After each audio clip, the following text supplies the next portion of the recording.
اس میں انہوں نے لکھا ہے کہ کسی نے ان سے سوال پوچھا تھا کہ حمل کے پہلے 3 مہینوں میں بچے کو ابورٹ کرانے کے بارے میں کیا حکم ہے جبکہ روح نہ پھونکی گئی ہو. تو جواب انہوں نے لکھا ہے حمل کے کسی بھی مرحلے میں بچے کو ابورٹ کرانا جائز نہیں سوائے اس کے کہ کوئی ویلڈ ریزن ہو، کوئی جائز وجہ ہو.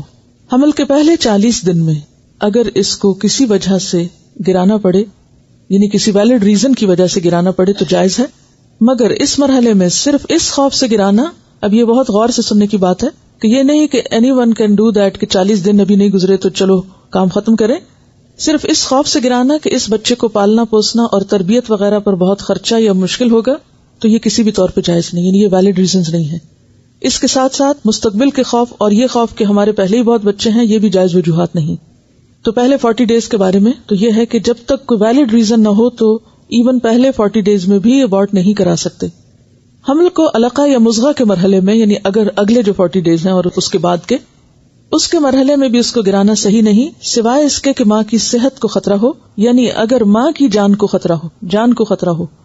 اور اس صورت میں کہ حمل کو اگر کنٹینیو کیا گیا، مثلا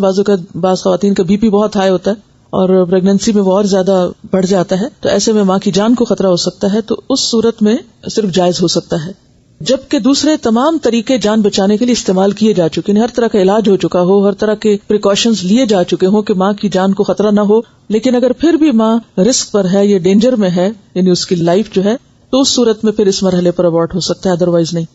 تیسرے مرحلے کے بعد جبکہ 4 ماہ گزر چکے ہوں، اس مرحلے میں بھی حمل ضائع کرنا جائز نہیں سوائے اس کے کہ ماں کے پیٹ میں بچے کی وجہ سے ماں کی جان کو یقینی خطرہ ہو. تو اس سے کیا پتہ چلتا ہے کہ تینوں مرحلے، پہلے 40 ڈیز، پھر جو مرحلہ ہے علقہ اور مضغہ کا، اور پھر تیسرا مرحلہ جب کہ بیبی جو ہے ایک پورا انسان کی شکل اختیار کر لیتا ہے،